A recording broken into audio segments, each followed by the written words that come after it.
एक बार की बात है, जॉन नाम का एक गरीब किसान था जो देहात के एक छोटे से गांव में रहता था। जॉन के पास जमीन का एक छोटा सा टुकड़ा था जहां उसने फसलें उगाई और कुछ जानवरों को पाला, लेकिन वह गुजारा करने के लिए संघर्ष करता रहा। अपनी कड़ी मेहनत और समर्पण के बावजूद खराब मौसम या कीटों के कारण जॉन की फसलें अक्सर विफल हो जाती थीं और वह बेहतर बीज या उपकरण खरीदने का जोखिम नहीं उठा सकते थे। उन्हें स्थानीय स्वामी द्वारा लगाए गए उच्च करों और शुल्कों से भी निपटना पड़ा, जिससे उनके लिए लाभ कमाना और भी कठिन हो गया। मामले को बदतर बनाने के लिए जॉन की पत्नी बीमार थी और उसे महंगी दवा की जरूरत थी जिसे वह वहन नहीं कर सकता था। उन्हें एक स्थानीय साहूकार से उच्च ब्याज दर पर पैसा उधार लेना पड़ा, जिसने केवल उनकी वित्तीय संकटों को जोड़ा।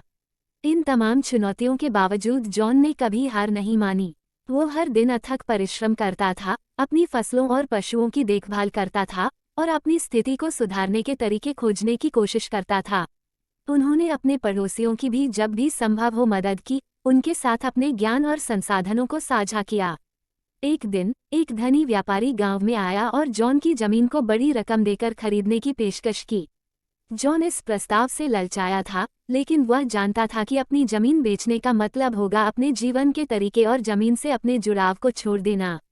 इसके बजाय उसने एक जोखिम लेने और एक नई फसल को आजमाने का फैसला किया, जिसके बारे में उसने एक यात्रा करने वाले व्यापारी से सुना था।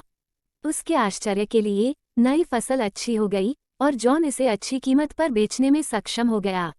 उसने जो पैसा कमाया उससे वह अपना कर्ज चुकाने, बेहतर बीज और उपकरण खरीदने और यहाँ तक कि अपनी पत्नी की जरूरत की दवाएं खरीदने में सक्षम हो गया। उन्होंने अपने समुदाय में भी निवेश किया, एक नया कुआं बनाया और स्थानीय स्कूल की मरम्मत में मदद की। अंत में जॉन की मेहनत और लगन रंग लाए और वह अपने गांव का एक सम्मानित सदस्य बन गया। हालांकि वह अपनी विनम्र शुरुआत को कभी नहीं भूले और उन लोगों की मदद करना जारी रखा जो संघर्ष कर रहे थे, जैसे कि वह एक बार थे।